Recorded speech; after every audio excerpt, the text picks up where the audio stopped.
안녕하세요. 우리 비책의 성도님들, 드디어 금요일 비탄성에 오신 것을 진심으로 환영합니다. 제가 기도로 오늘 말씀 공부를 시작하도록 하겠습니다. 사랑이 많으신 하나님 감사합니다. 주님께서 너무 신실하시고 사랑이 많으셔서 우리에게 성경책을 허락하시고 이 성경책을 통해서 하나님이 누구시고 또 하나님이 우리에게 어떠한 삶을 살아가기 원하시는지 잘 발견할 수 있게 해주셔서 감사합니다. 우리가 오늘 말씀을 필 때 우리의 배경, 우리의 생각, 우리의 마음들을 잠깐 내려놓고 우리가 하나님 말씀을 잘 이해할 수 있는 마음을 주님께서 허락하셔서 우리가 이 말씀을 들을 때 우리의 삶으로 변화를 실천할 수 있는 그러한 연습을 할 수 있게 주님 우리 인도하여 주시옵소서. 이 모든 말씀 살아계신 예수님 이름으로 기도했습니다. 아멘. 오늘의 말씀은 데살로니가전서 5장 23절부터 28절의 말씀을 우리 함께 공부하도록 하겠습니다. 데살로니가전서 5장 23절부터 28절의 말씀은 바울이 데살로니가 교회에게 편지를 마무리하는 장면이에요.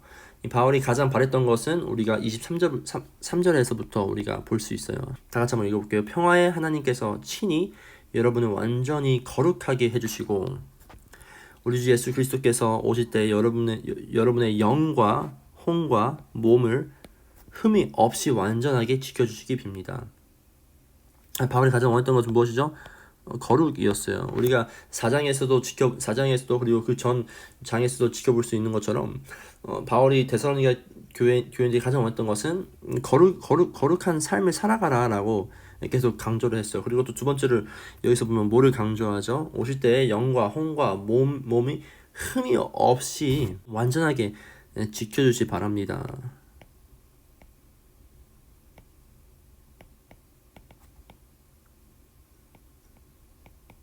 영혼 몸 흠이 없이 우리가 잠깐 이 구장을 함께 봤으면 좋겠어요.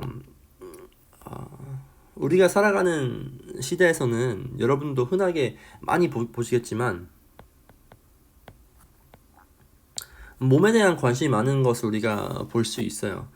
뭐 흔히 얘기하는 vegan 아니면 vegetarian 아니면 이것이 아니더라도 working out 이렇게 우리 주변 교인들에게 운동하는 분들도 참 많죠. 그리고 또 이 몸에 대한 관심이 많은 분들은 참 많은 것 같아요. 몸에 대한 걱정,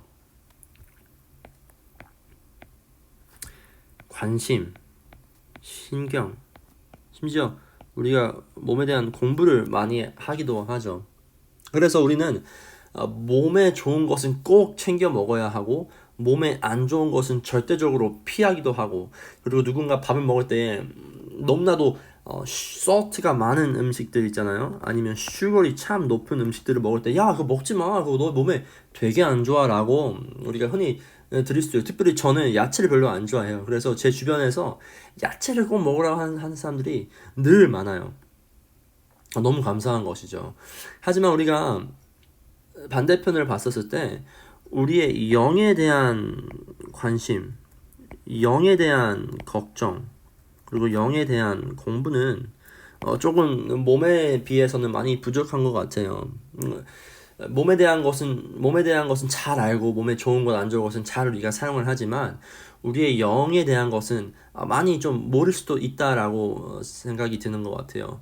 심지어 우리의 영을 천천히 죽이게 하고 썩게 하고 있는 우리의 일상에 스며들어간 습관들과 생각들과 또한 죄들 가운데서는 아무 걱정을 하지 않고 마치 영이 없는 것처럼 살아가는 우리의 요즘 시대를 볼 수가 있죠. 마치 바울은 이것을 잘 알고 있으면 데살로니가 교회, 아니 어떻게 보면 우리에게 경고를 하는 것 같아요.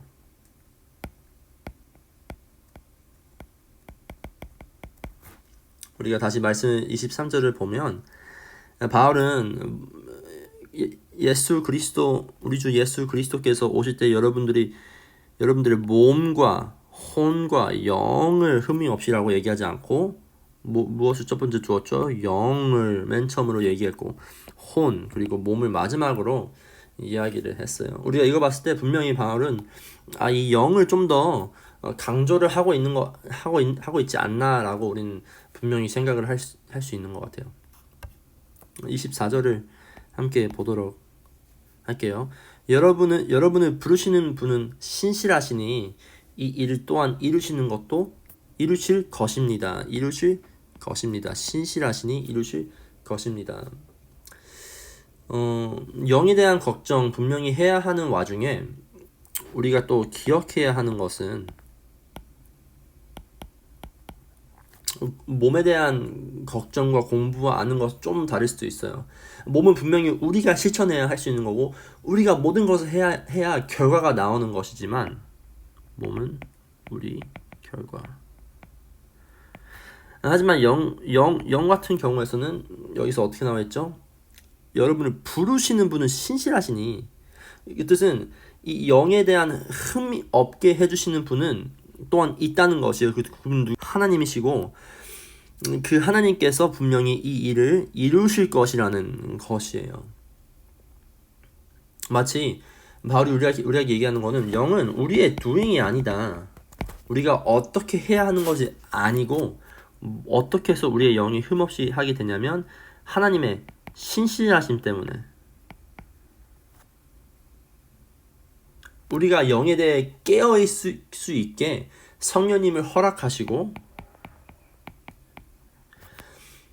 우리가 이전의 구절을 봤듯이 성령을 소멸하지 않고 예언을 멸시하지 않을 때 주님께서 우리를 그렇게 인도하시고 이루실 것이다 라고 바울은 우리에게 이야기를 해요. 25절을 우리가 보면 바울이 이제 이렇게 이야기를 해요. 형제 자매 여러분, 우리를 위하여 기도해 주십시오. 계속해서 읽을게요. 거룩한 입맞춤으로 모든 믿는 사람들에게 문안해 주십시오. 나는 주님을 힘입어 여러분에게 명합니다. 모든 믿는 사람들에게 이 편지를 읽어 주십시오. 우리 주 예수 그리스도의 은혜가 여러분과 함께 하기를 빕니다. 제가 25, 26, 27, 28절을 한꺼번에 읽어서 이야기를 한번 해보길 바래요. 바울이 이 모든 이야기를 한 다음에 마지막 마무리를 기도로 끝내요. 그리고 우리가 분명히 늘 어떠한 편지에서도 우리가 알 수 있듯이 늘 마지막에 있는 부분이 어떻게 보면 가장 중요한 부분일 수도 있다고 생각을 해요. 그래서 여기서 바울이 강조하는 것은 뭐예요? 이것을 모든 것을 이야기해 놓고 우리는 이제 뭘 해야 되냐? 그래, 우리는 기도를 해야 된다라고 강조를 해요.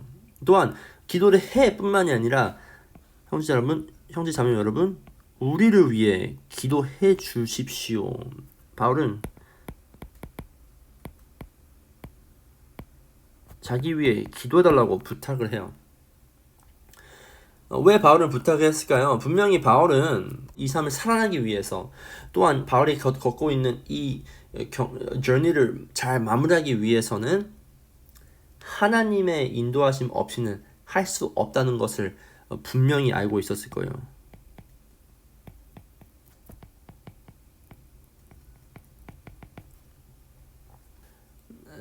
바울은 자기의 연약함을 잘 알고 있고 자기의 힘으로는 이것을 할 수 있다는 것을 아니라는 걸 잘 알고 있으며 하나님의 인도하심이 없다면 그 어떠한 일도 분명히 자기는 할 수 없다는 것을 철저히 알고 있기 때문에 기도를 부탁한 것 같아요. 또한 26절에서는 믿는 사람들에게 문안해 주십시오 라고 이야기를 해요. 나는 주님을 힘입어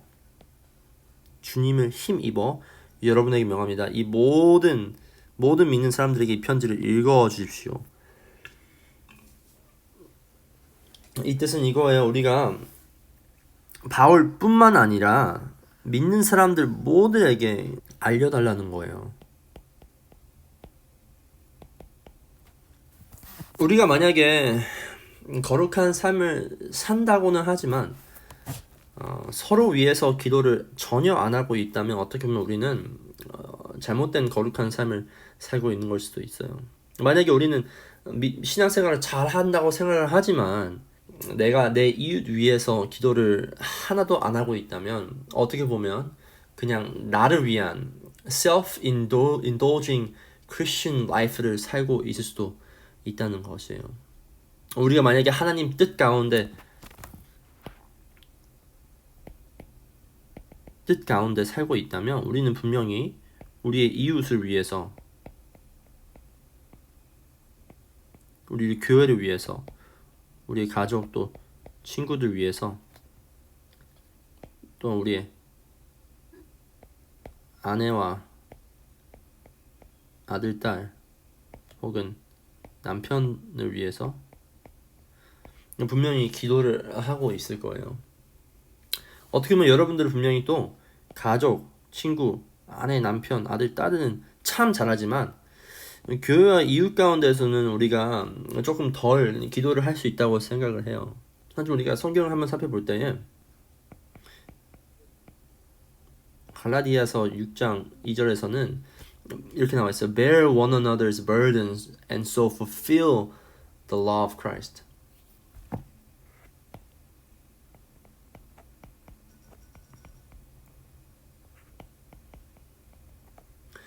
또한 James 5:16을 우리가 봤었을 때 Therefore confess your sins. Confess your sins to one another and pray for one another so that you may be healed.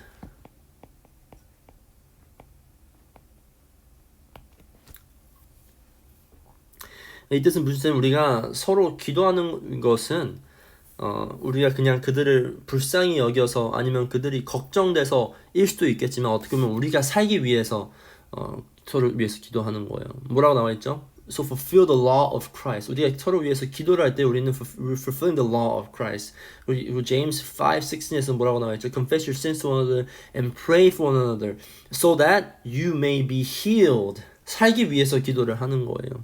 또한 성경에서 예수님이 기도하는 모습 우리가 잘 알고 있죠. 예수님이 기도했던 모습을 잠깐 살펴보기 원해요. 마태복음 14장 24절에서는 이렇게 나와 있어요. He has sent the crowds away.